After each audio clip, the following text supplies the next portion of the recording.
And what is going down, everybody? It is your boy. We are back, Mr. June here, Hitmonlee right above me, and the hammer for another episode of the Caveman, or I'm sorry, Man Cave Chronicles, You episode look so 14. fucked up, kid.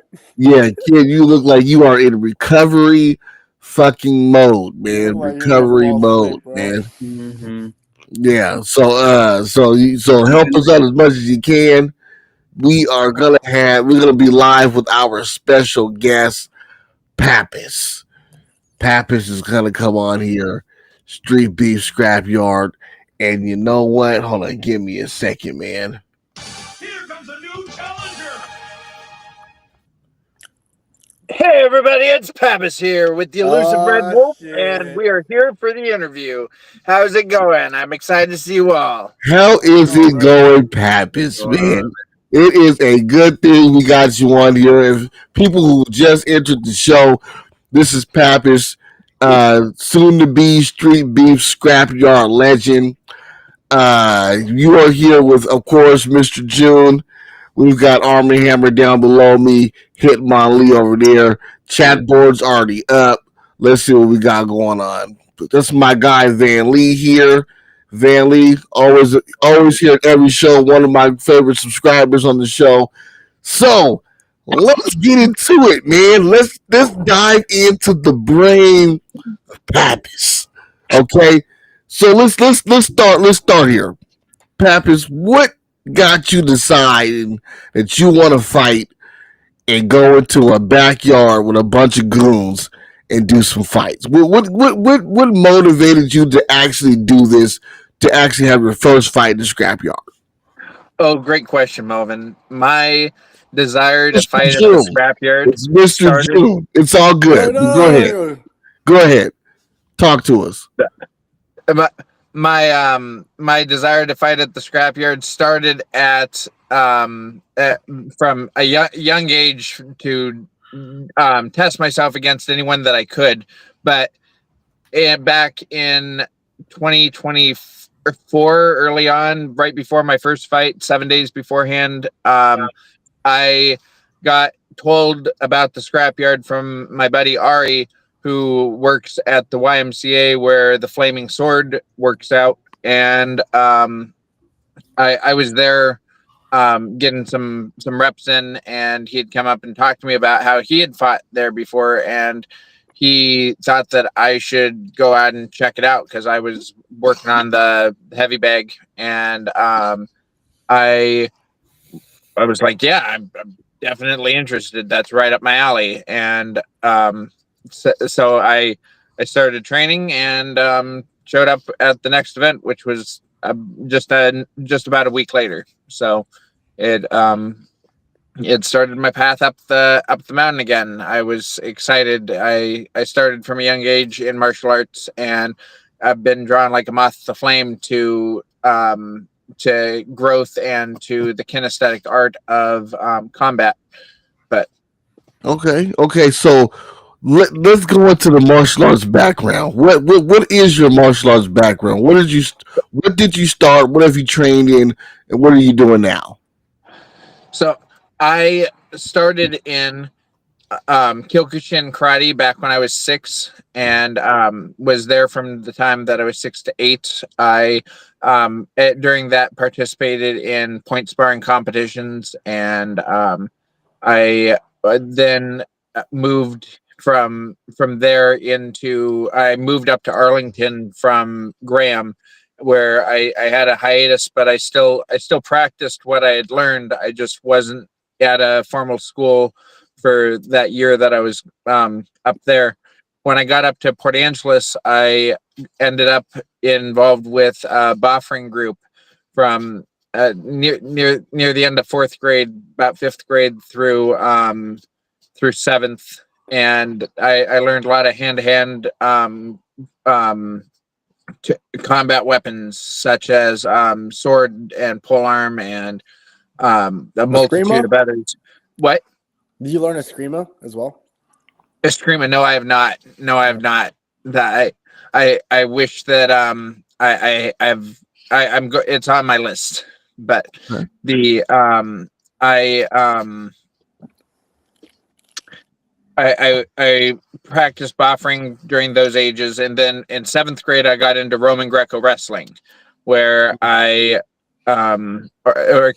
collegiate wrestling, the high school, and I did wrestling from 7th through the beginning of 11th grade when I got into Running Start, and then focused on Taekwondo during my Running Start years from 7th grade, or from 11th through 12th, while I was going to college, because Grandmaster Nichols has his school connected through our Peninsula College program, so that students can participate as PE credit, but it allows you to come anytime to their regular classes. So I took it every quarter. So, and that now I get to connect with people from the scrapyard, and people who are consistently meeting with me and saying, "Hey, you should try this. You should learn this." And whether that's comments online or people in person who I've gotten to work with, like Terrifier recently, who's helping me with my kickboxing. But he is the all Army MMA heavyweight champion. If for those of you who don't know, he's fought at the scrapyard. All Yeah. Army, like the entire Yeah. Army. All Army. Oh shit! Yeah, I Terrifier. believe that. Yeah, That's Terrifier. fucking crazy, dude. He's fucking fools up, bro. He's doing his That's cool. thing. Oh, Yeah, that's cool. we've watched the Terrifier's first fight in the scrapyard. We've seen him knock some fools out. You know what I'm saying? Very humble dude, very nice guy. Love him. Absolutely. Monster. So let's get into the juicy shit, man. Okay, so you get a lot of comments online when it's always good to train. I love because as a martial artist, we're always learning, always training, which is very good. Uh, do you think that when you're training with certain people, do you think that certain videos that you put out is helping you in your martial arts style, or do you think that are you helping them? Like, how do you see what's going on when you're doing your training videos? Like, do you see you learning something from some of these people, or are you there to teach them some type of skill? Oh, I am absolutely here to climb the mountain and to look at others' journeys up the mountain, and whether they are at the top of the mountain or the bottom, everyone has a perspective and a lesson. And often by taking parts of gems from different styles, I'm looking to take these ingredients, and where mixed martial arts is like a chopped salad, where you have a little bit of boxing mixed in with a little bit of Muay Thai, mixed in with a little bit of Brazilian Jiu-Jitsu, and they're all individual pieces of the puzzle. I'm looking to boil all of them down into a style that more reflects the way that each of them generate power and bring them together in different harmonies, of like the Imanari roll and the Rolling Thunder, how the Kyokushin the Kyokushin wheel kick, where you go over the top, the Rolling Thunder, and the Imanari roll, where you drop with a roll to grab at the person's legs and use your upper half to tackle them from upside down. They fit a same tactical pattern, and they can be melded together to no longer be one or the other. Instead, you're fusing and creating something entirely different out of it. And that the style, the videos I've been posting, I do want to try to pass on knowledge, and I try to keep it in a fun and entertaining and light-hearted way. And I believe that kinesthetic art, the kinesthetic ability to move the body in a way that helps function and create an outcome or purpose is a extremely important part of climbing the mountain of growth and of becoming the most elite human being that we possibly can, pushing the expansion of what it means to be human on every level, mentally, physically, emotionally, in our pursuit of health, wealth, and wisdom. It's in that we really get to take those gems and that from each of these different styles, and whether it's the Hapkido instructor that I was speaking with, who's second Dan in Taekwondo, and he was teaching us things like peel the orange, or whether it's Terrifier, who we got some good videos with, but we were on army base, so we can't share those, unfortunately. But there are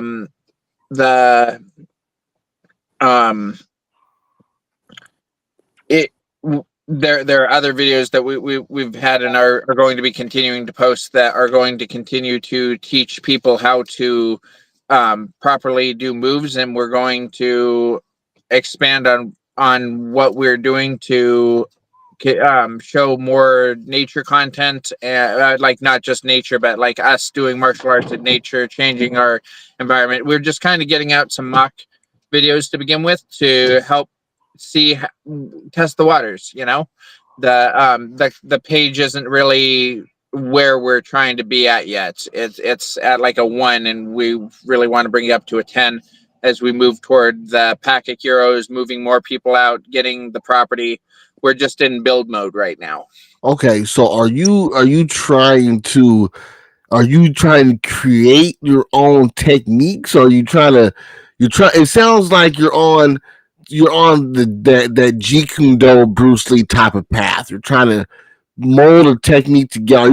Is that the goal? Are you trying to create your own technique that's useful in any situation? So the core philosophy of Jeet Kune Do is to take what is useful, release what is useless, and add what is solely yours. And I absolutely agree with that philosophy. And where mixed martial arts currently has been a salad, where you're taking parts from different pieces to have, like, for example, a boxing stance like the Philly shell with an orthodox boxing stance, but you can take that and break it apart to go, okay, well, I can take the Philly shell and use it out of dragon stance, which is what I did in my last fight when I got on the Wall of Fame this month. And I ended my opponent with a second round TKO. Using the dragon stance to attack the core. But the dragon stance allows you to have both either longer range or closer range, and a lot more torque behind your attack. And it's not the strongest attack that kills. It's not the fastest attack that kills. It's the attack that you don't see coming.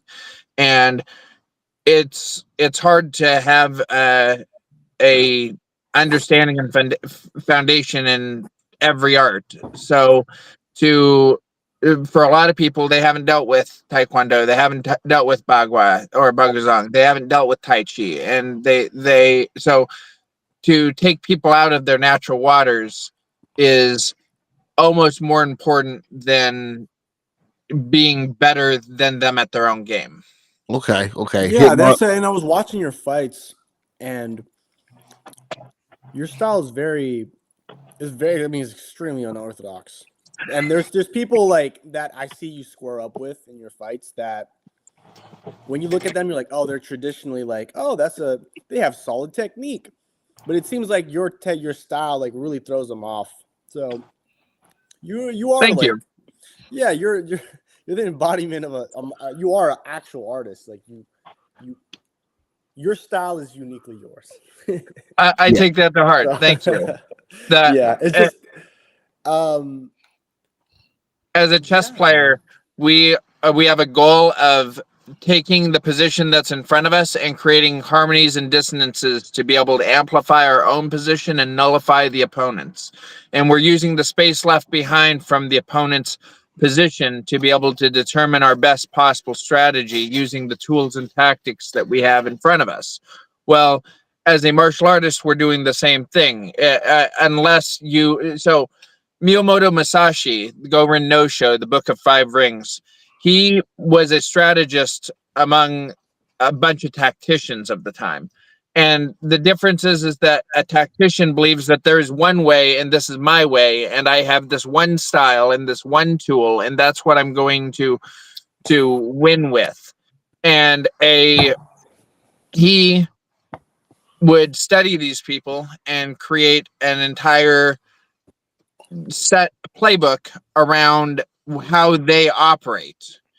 And to do that, what he would do is use very unorthodox techniques, such as when he was going against a man with a chain and sickle who was known to run at his opponent and tie up their first blade with his chain, and this was at a time when people only used one blade. He would then come in and chop their head off with the sickle. He took two blades to the battle, and instead of letting him run at him, he ran at him, and caught off guard, he threw the chain, and it wrapped around his first blade. Yeah, but then he killed him. With I've his heard second. about it. It's like that dude's like Bokan or some shit, like the chain and sickle guy, right? And then Miyamoto Musashi, he fucking challenged him because he's a psycho and he wants to fucking fight everybody and kill. I mean, but yeah, it goes to show. Yeah, like, no, you are Boken. Yes, I do believe that that's also, accurate. There's that one where he fought the guy with the oar, right? Fought the guy with. Oh yes, you're talking about the Dragon of the Western Province. Yeah, yes, I actually like was the demon of the Western Province. Excuse me. On paper, he's like Israel. He's like an elite striker, basically. But yeah, Miyamoto Musashi he didn't play the same game he did. He played a completely different game and had him and threw him off. So the story behind that is that when Miyamoto challenged the demon of the Western Province, the demon had this huge following at the ocean where they were going to meet, and they were supposed to meet at sunrise. Well, sunrise had the sun behind the mount, or behind the island, where it would have been in his eyes. He ended up coming there hours and hours later, drifting in on a boat with the sun setting at that point, so that it was going in the opposite direction. Then, not only that, but he rode in wearing a dirty rag as a headband. So this tactician, the demon of the Western Province, would use this one specific sword swipe with this giant, massive sword. And it was the exact same every time, but he had ended countless opponents with this. Well, when Miyamoto came in, he didn't bring a sword to the battlefield. He was carving an oar.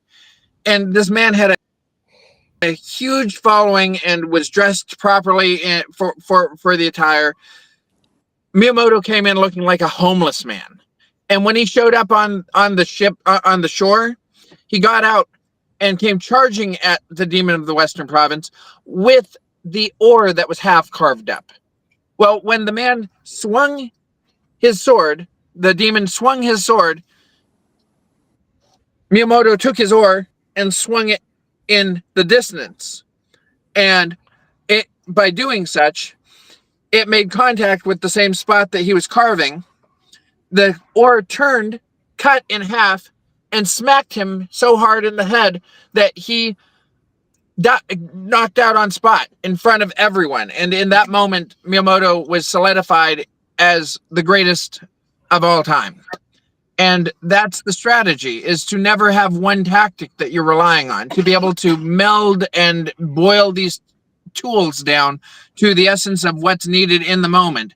If that's jab, jab, cross, back fist, spinning back kick, then that's what it is in the moment. If it's all of that at once, then that's what it is at the moment. If it's an Eminari roll or the Rolling Thunder or whatever the void gives you, whatever is left behind. However, if they've traded their advantageous material, their fists from a attacking position to a defensive position, such as like the Philly shell, that trades one advantage for another, and it's not wrong, but each one has a weakness that is its counterpart. That when you get more grounded with a horse stance, you're trading some of your flexibility and agility that might come from a cat stance, but your cat stance isn't going to have the same power as your horse stance. So each one has to be able to be created in the moment. From Miyamoto would teach that your most useful stance is no stance, that it's having your natural stance, the stance that you spend your most time in, and being able to move from that into the stance that is most important in the moment, that the time of year. What would you say your best fight was? Well, I asked this because I want you to explain if you felt like you were in the no mind or you were the void, right? I want to know like your opinion. Like, how do you know when you're in the void and what to listen to? Because it's easy to like follow techniques, right? It's easy to be like, I'm gonna go in here and do this, but then my best fights, my best sparring, my best whatever is when I have no mind and I just flow. Even when you're using what's called mushin, when I have mushin, empty thoughts. When I'm forcing things, I feel like it's not the best. So there are 5 biochemicals that, when entering the brain, the prefrontal cortex, this part of the brain that determines cognitive reasoning, shuts down, and in replacement you get a burst of energy to the hypothalamus and the region of the brain that is responsible for creativity and focus. So it takes away a sense of time and will drive you into the now. This mushin is another word, or is an Eastern term for what's called flow state, and flow state is when these 5 biochemicals, oxytocin, dopamine, anandamides, endorphins, and there's one other that I'm missing. But when these 5 biochemicals are dumped into the system in the right doses, you enter that state of no mind, where, if you've ever, for those who aren't familiar, it's that moment that you drop a cup and you catch it without thinking about it. It's the moment that you're in a good conversation and time completely slips away and it feels like you've been talking only 5 minutes, but it's been 2 hours. It's the moments where you're on a good car drive and time completely distorts. It's those moments where you are completely immersed, and often writers will describe it as a feeling where you when you're writing, it's almost like you're not there, that you're getting to watch yourself. So okay, look. We understand that. We got that. We understand that. Yes. But this is what it boils down to, man. Okay, when you're training, okay, and are you practicing this all the time? Are you practicing this no flow state as you're training? Is this the ultimate goal? Because see, the reason why I say this is, you made a video. Okay, I don't like to comment on videos on Facebook and stuff. I hate commenting. You made a video with the 2nd degree black belt in Taekwondo. Okay, and yes, to me, it feels like it feels like you if you I know where you want to go. I know where you want to be at. I can tell, I can feel where you're trying to end up at with your martial arts journey. Okay, but when you're training with people who really don't add up to the aptitude of what you're trying to do, it's kind of holding you back. Does that make sense what I'm saying? So I believe, so when I create a school, my goal is going to be to have people who are at the bottom of the chain be taught by the people next up, by the people next up, by the people Okay. next up. So if it was in traditional schooling, kindergartners would be taught by Yeah. first graders. Things that the first graders should absolutely know and understand by that point, and that the first graders will learn from second graders, and the second graders will teach the first graders first grade things. And that in your way, training video with the second Don, who was doing the teaching? yes. You or him? So I believe that I am letting him teach me what he knows, and I'm showing him how it's not applicable when you don't use these tools that he's been practicing are great, but they don't work if you do not bring them to martial arts and practice them in sparring and go live with these tools. And if anyone checks out this man, he is 39 with fetal alcohol syndrome. He is a second Dan black belt under Grandmaster Nichols at the White Crane. He is technically Mike Yobusin. He is above me, so therefore I absolutely listen to when he speaks. I understand that. Okay, now let's break this down here. Okay, let's break this down because I'm very, very passionate when it comes to Taekwondo, bro. Okay, because I've been doing it for so long. You know what I'm saying? And I've put in a lot of blood and a lot of sweat into it. Okay, and I got the receipts of what I can do and how I can do what I do. Okay, but I understand on paper that just because the belt is above you doesn't mean that the skill. It doesn't mean that he's got the skill required to tell you what you should do and this, that, and the other. Because I'm just hold on. I'm gonna keep it real with you. I can teach anybody. Okay, my wife has no martial arts skill. I can teach her to be a black belt in 6 months because all she got to do is 8 forms, break some wood, break a brick, and they're out of there. And that's just how the Koreans do it. They've been doing it like that for a long time. Yeah. Okay, which a black belt just means that you have your basic fundamental understanding of that's the forms. I come from an era, bro, where I didn't have to do. I had to do 16 forms. I had to do some forms that are older that they don't even teach anymore. Okay, but it's like I see. My frustration is I see where you're headed and I see where you want to go, which is a great thing. Okay. But when people are feeding you some shit that you don't that I know you shouldn't feed into, is where I'm like, fuck, because I know you have the potential. Because I see your vision. I really see it, bro. I hear your vision. June. Yes.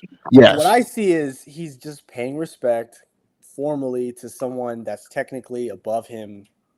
He's not taking it. It's not gonna let anything influence his style, his flow, and his martial art. But he's just doing that. It's just like a post. Just a post. Like, here's my buddy. Here's my training part. Here's it. We're posting it. Content. We're posting content. We're doing this. It doesn't necessarily mean I'm gonna fucking utilize this. So I'm also trying to get him out to the scrapyard. So it's like. So I'm listening to him in the sense of I'm letting him teach me what he believes is the accurate way for him.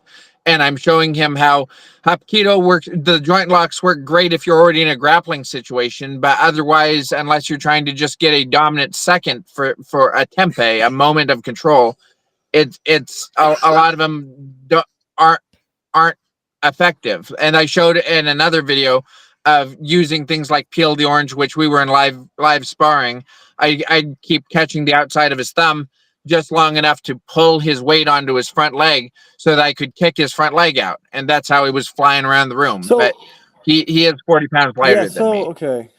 So do you have any, like, when I see your fights, it's your flow, but it's chaotic. It's more chaotic than you would It's more chaotic than my style. It's more chaotic than more MMA, kickboxing. You know what I'm saying?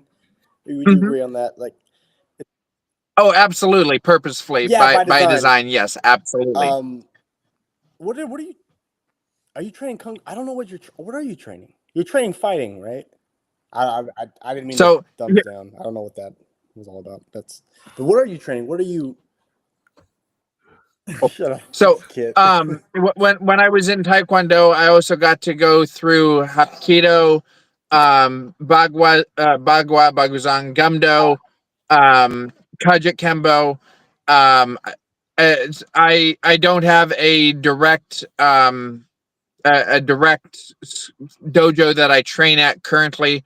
We were actually just talking about getting into one here soon. Again, we just our direct focus has been getting enough money together for the House of Fighters, Pack of Heroes property, 14 acres that we're getting up in Port Angeles, up in the mountains that is going to be to move a bunch of fighters up in trailers to learn how to become healthy, wealthy, and wise together, where we will build tiny homes to sell on property and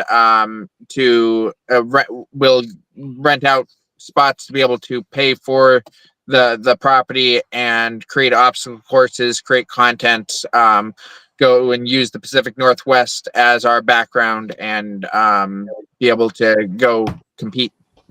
Okay. But so we've right now we're doing we go over from Port Angeles to the Seattle area anywhere from like 12 to 16 hours a day driving and stay over here for 3 to 5 days at a time. Wait. And then Hold on. That didn't answer the question. Okay. The question was, what are you training in right now? Like what? No. Okay. Repeat that question for me. Repeat the question, bro. That's not the question. That's like. Well, at least stop laughing up there. No, Repeat the question. Not even that. Repeat the question. Okay. For example, so the question is, which martial arts style that you guys love that I love the most? So hold on. That's my guy Van Lee. He's asking something off topic. We're gonna get to that in a second. Arm and Hammer. Okay, all right. Time out. Go back to the question. Okay, I'm listening. What do you just? I thought it was where I'm training now. Yeah, it was where you're training now, but like kind of like what are you training like? When I go to a gym, right? It's like we have a boxing class and it's very structured, and I guess the intent is. Oh, okay. What is your? So go ahead. Each of my students I have on a different focus. I have them on a where their heart wants to be, such as Peyton, the elusive red wolf, really wants to learn triangles and wants to learn flying triangles. I have them working Brazilian Jiu-Jitsu as our base because grappling can overcome a lot of situations, and grappling often ends up on the ground in the end anyway, and that anyone can survive a strike, but no one's surviving without 6 seconds of blood to the brain, so as a fundamental basic, we're focused on grappling, but with the flaming sword, who is on his way down from 400 pounds to now 275 pounds, on his way down to 220 is his end goal. But right now he's made it down 125 pounds in 8 months. So proud of him. He is more focused on striking, and he's still using some of the Brazilian Jiu-Jitsu, but his body composition is not at that level yet. So we're getting him ready for it. We're getting him trained down to that weight, but until he's there, we're working with him as he is, and we're working with her as she is. But for what I'm working personally, I'm really trying to evolve in the Western arts of boxing, kickboxing, and I'm definitely trying to get my fluidity down with and bring back. When I was wrestling, I wrestled to learn to deal with wrestlers as a martial artist, not as much for the submissions of pins, because I didn't find pins to be very effective. Now that I'm in BJJ, I'm trying to learn more submissions and strangles, and we're so I'd say that a lot of my focus right now is Brazilian Jiu-Jitsu and boxing. Because like that's Are I two think of my from the outside looking in, I for think MMA. that because what you have the flow and you have, I would say you have more, you have that dog in you, that fire. Thank you know you. what I'm saying? And Yeah. as much people look on the outside like he's crazy, he's unorthodox, whatever, but it's you fought, bro. You're fighting dudes like 100 something pounds heavier than you, like. So if anything, you're proving your philosophy more so than the average hater, right? No, well, he's Because not like, on fighting. paper, it's like, oh, he doesn't, but it's like He's not fighting no chumps, bro. He's you're fighting. and You're I think fighting some fucking goons, okay? He's not fighting no chumps. Thank You're you. fighting and some I fucking think like goons. your I'd rather take a tough L than an easy win any day. And I don't believe that anyone that I don't want to say I can win against anyone within 10 pounds of me only with my hands. I open weight class, open style means step in the ring with me and show me how your flow can overcome mine. yeah, no, that's actually very admirable. And I was watching. Thank you. And I watched. I mean, I follow a lot of your fights too because they're just entertaining. As an entertainer, that's just they're fun to watch. But I think like training those more hard Western styles, and maybe developing like because you throw that rolling thunder a lot, and I think a couple land. But if you could develop Yeah. something consistent that's powerful that ends, because you could, like you said, it's the one that they don't see coming that finishes them. And you already have the they don't see shit coming because they're like, what the fuck is this? It's like, so if you could develop something that consistently delivers like fight-ending power, you would be finishing a lot You more just fights touched on than you are now. You know what I'm saying? until recently, I've had this belief that I'm going to point spar my way through these fights, get the most amount of screen time that I can by having the match go all the way through 10 minutes or through the 3 2-minute rounds, and then win off of point decision at the end. But I've come to realize that that's not going to happen, and I've tried to keep my pacifist nature as I climb the mountain, figuring that I don't have to hurt my opponent. I can instead win through technicality and through hitting without getting hit. But I have come to a conclusion recently that I have enough of a following for the entertaining philosophy that I want. Now I really want to move into showing that I'm not just a joke on screen. Yeah. You know, I that's why I ended this last fight in second round, and why I am looking so to you're be doing. I'm sorry, you're a Go martial ahead. artist by nature, right? You said you're a pacifist as well. Well, I believe that I should be able to buy a true game, an immortal in chess. So there's the most basic position mate on the board is called the fool's mate from opening position. It's a 2-move checkmate, and it happens because the queen gets behind the line of your opponent's pawns, and that without taking any material because they moved their pieces out wrong, that you get behind their line with your queen, and it creates a smother mate. It creates a position where their king has no position to move out of, and that nothing's lost on the board. Is now, is it fool's what? mate? Yes, I think It's called the fool's mate. So there's the 4-move checkmate, which is the scholar's mate, where using the bishop and the queen, but the queen itself can checkmate in 2 moves if they move out the king side's let me think here, because you move the bishop, then you move. Yeah, that's the scholar mate. This one would be if you were white and being checkmated as white, you would have to move your F pawn out to either F3 or F4, and you'd have to move your G pawn out. I just saw it. Too. Yeah.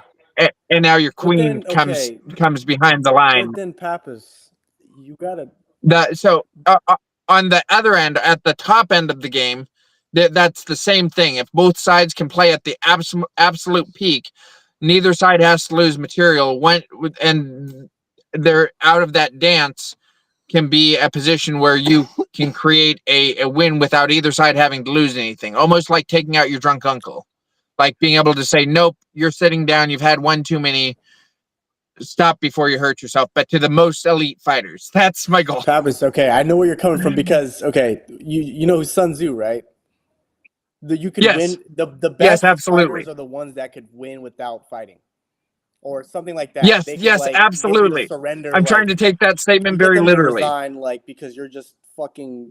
They're just like this. You defeated them in spirit. Yeah, like those movies, like fucking Ip Man, where he shows and he doesn't get touched, but that's like if you're God level, like Goku fighting your nephew, your 5-year-old nephew. Like it would be the discrepancy in skill has to be so much that is possible, but we're only human. So like the fool's mate. Okay, all right, you guys are fucking lost, but me and him are talking the same frequency. No. The fool's mate is the real mate, June. Yeah, I just saw it, but that's 2 moves. So it's 2 moves, but yes, guys. Okay, it only works, and it can be done at an absolute master level, just in a lot more than 2 moves. That because it depends on. It's a very fixed. The fool's mate is very fixed, and it relies on your opponent making those mistakes. No, that's the thing. That's at the lowest level, though. At the highest level, if both sides make the absolute counters to the other side, you'll end up in a position of Zugzwang, where one side is left with no. Zugzwang in German means you have no good moves, meaning that we both grappled out to the point of the end of the dance where you have nothing left that is going to be a good move for you. If you move your arm, it leaves your neck open. If you move your leg, it leaves your groin open. If whatever. Now, so in theory, right? In yes. Chess, if chess is played perfectly, it always ends in a draw. Yes. No, it's absolutely not. We're trying to we're trying to come to the conclusion of chess at this point with AI, and we're trying to find out whether black has the victory out of having the ability to counter any offensive position, or white has the ability to create an attack that is truly unstoppable. And likely. But we have some themes that allow us to see a little farther ahead than what the chess engines have given us, such as this tactical theme of Zugzwang, which Zugzwang is where both sides come to a position where there is no good. Let's say that 2 kings are fighting over a pawn at the end, and they're both within 1 square of the pawn, able to protect the pawn, but on the next move, one side is going to have to step away from the pawn. Yeah. That is now a tactical Zugzwang. And there are other positions where where if both sides are playing at complete pinnacle, it is absolutely. I fully agree that at highest level currently, the majority of chess games end in draw because people aren't fighting for tactical imbalances at that level. They're more focused on preservation, but that's the point, though, is that they're in that mix of all these drawing positions. There are trees that make it through that branches of the tree that make it through that net of draw end games. That there are games, if you look up, called Immortals. They have been played at top level game, master level, or higher. That reflects that's the case. The probability of that is very, very, very, very small. Okay, so after the first 3 moves in chess, there's more moves than the number of. What you're saying is this is what I'm trying to get here. What you're saying is you want to be at that level of just pure zen, right? You want to be pure zen. That when you walk by, motherfucker, your aura is so insane that they, like you said, it's like the art of fighting without fighting. Your aura is so insane that they're like, I'm cool. It's not that. It's not that. I want to be able to move through my opponent without being touched. I want to be able to defeat them in their spirit and make them understand that they've chosen the wrong fight. Yeah, it's so hard to do that without attrition. You know what I'm saying? Because there's the Oh, it's so hard. It's so 100%. hard. But We're only human, man. so It's so hard to do that without attrition.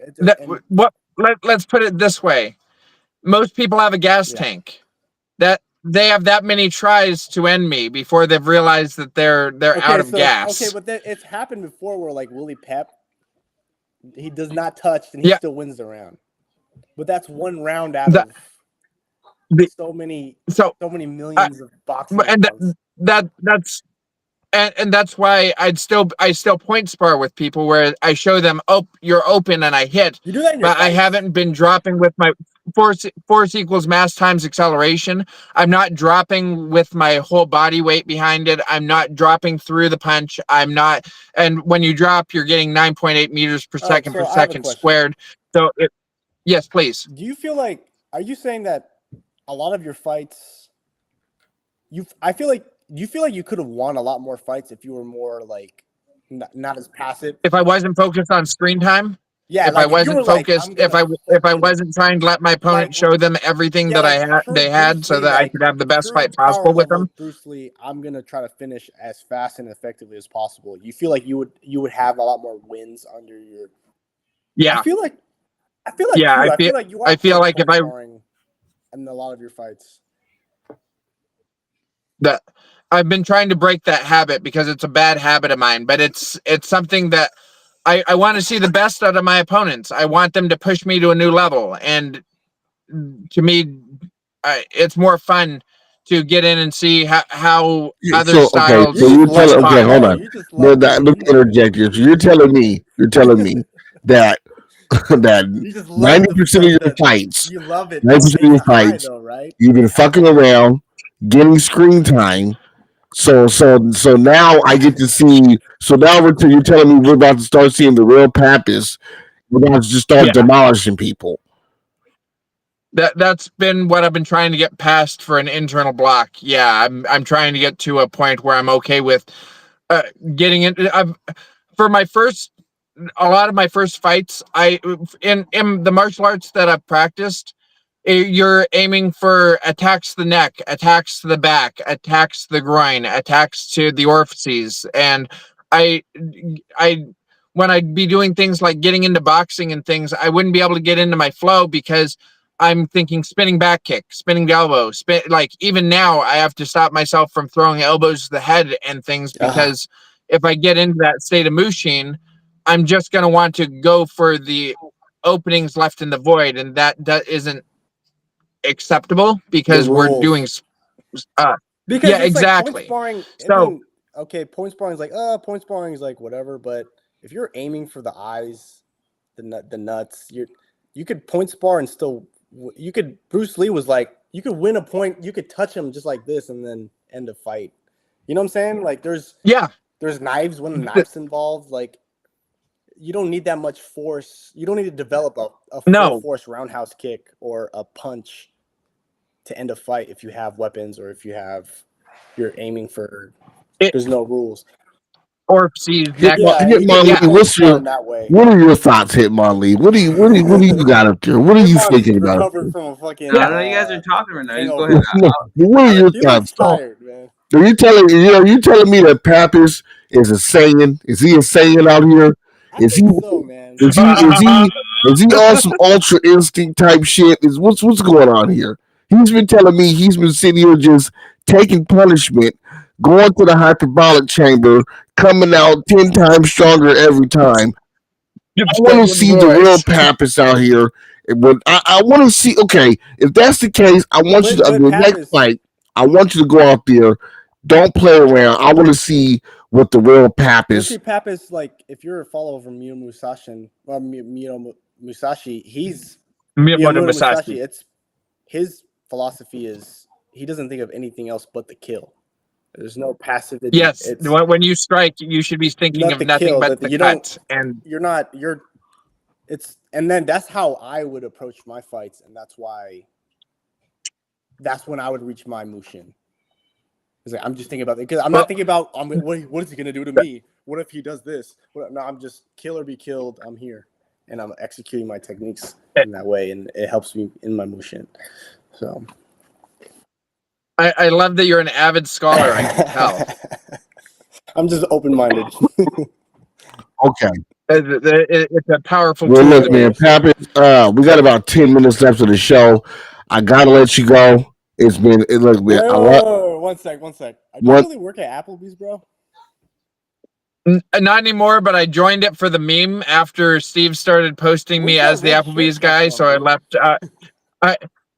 So the red shirt is my gi. It's my I believe that it's my gi of life. It's my I believe that you should be prepared for combat and for any situation in the attire that you practice in.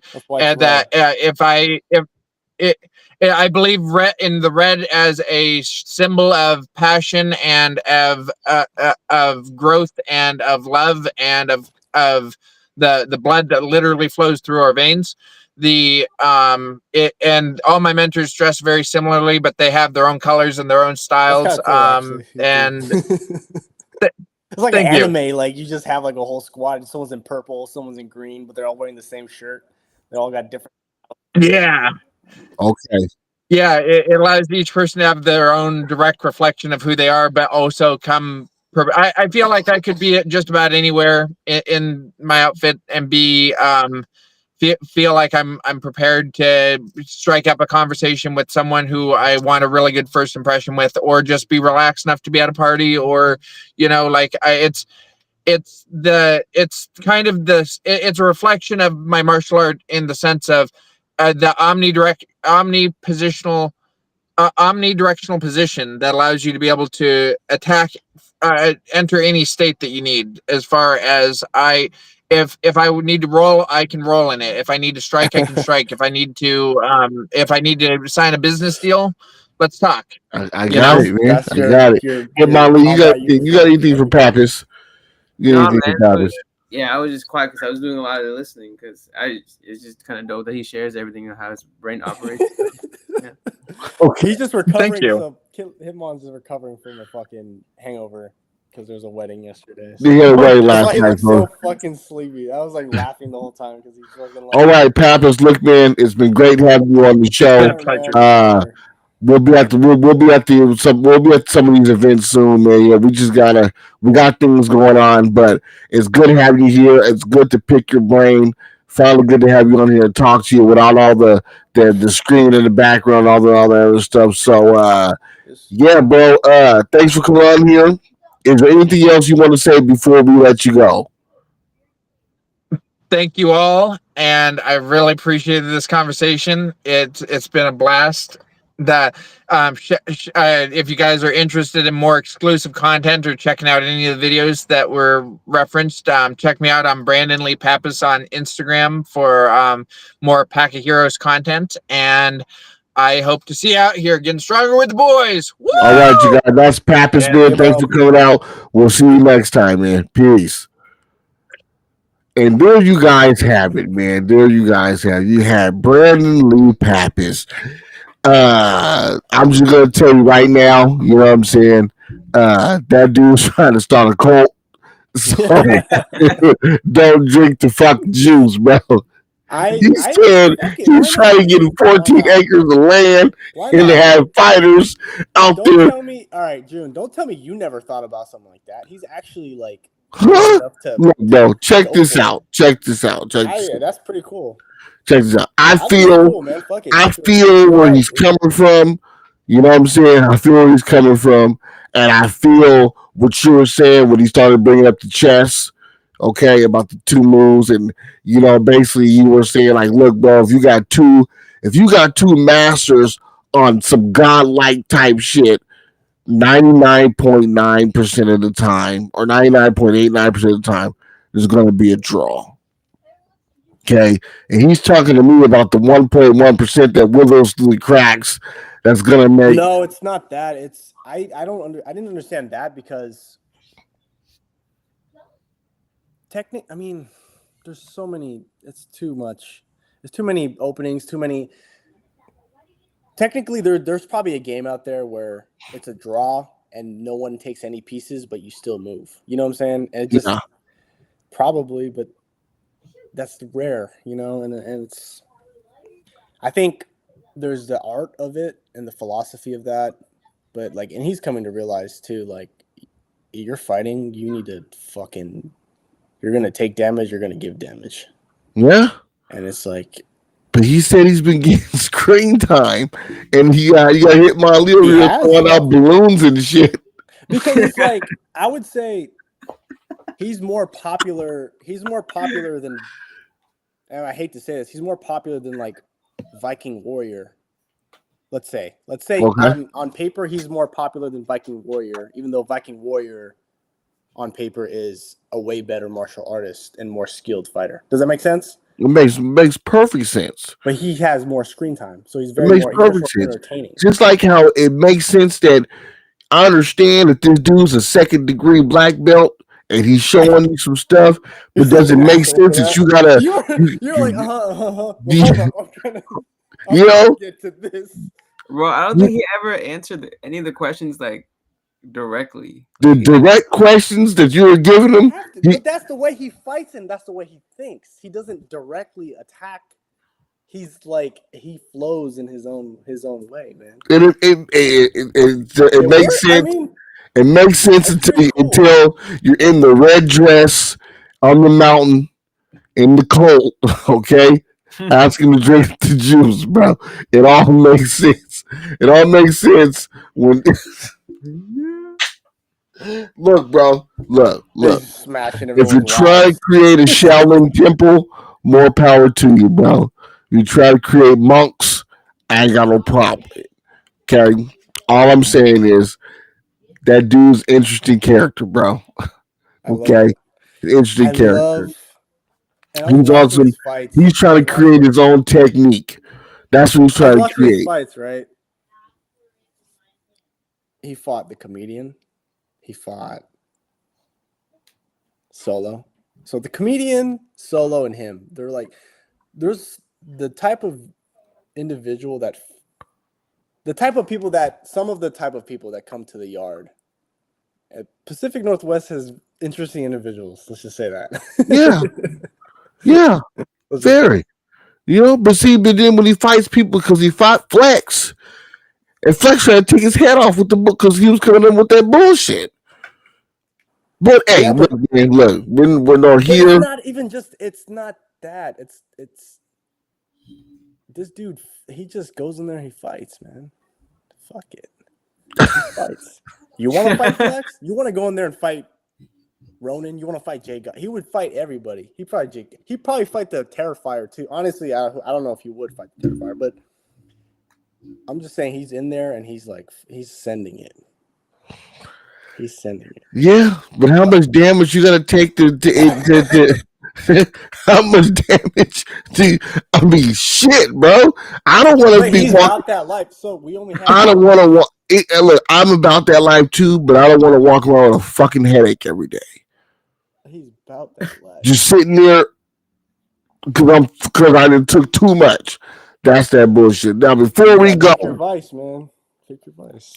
I want to answer one of these questions for my guy Van Lee. Okay, what style of martial arts do you guys know the best, and what style of martial arts do you guys think is the most useful?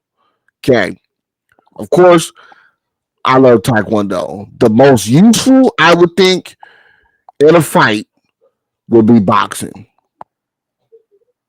Because a good 1-2 will fuck up your day. A good stiff jab will fuck your day up. Okay, you can with you're playing the distance game at that point. With Taekwondo, you to be really, really effective. You gotta have that certain amount of distance. With boxing, if you're tall, you can work the outside game. If you're short, you can work the inside game. You can always play with your distances. In my opinion, boxing and wrestling are probably tied. Like in a street fight, you're like the best wrestler or you're the best boxer. If you're the Yeah, best boxer, you just knock dudes out like in 2 shots. But if you're the best wrestler, you could get their back and then just throw them on. You could suplex them, right? Most useful Most useful. anatomy. Most useful psychology, anatomy, and physics. Okay, guys, we're gonna wrap this up because I think it's going down outside my door. The wife's getting mad with these kids, bro. I'm about to go out here and what's up?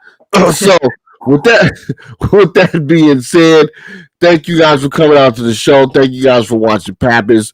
Van Lee, bro, dude, I love you, bro, for staying and watching the whole show.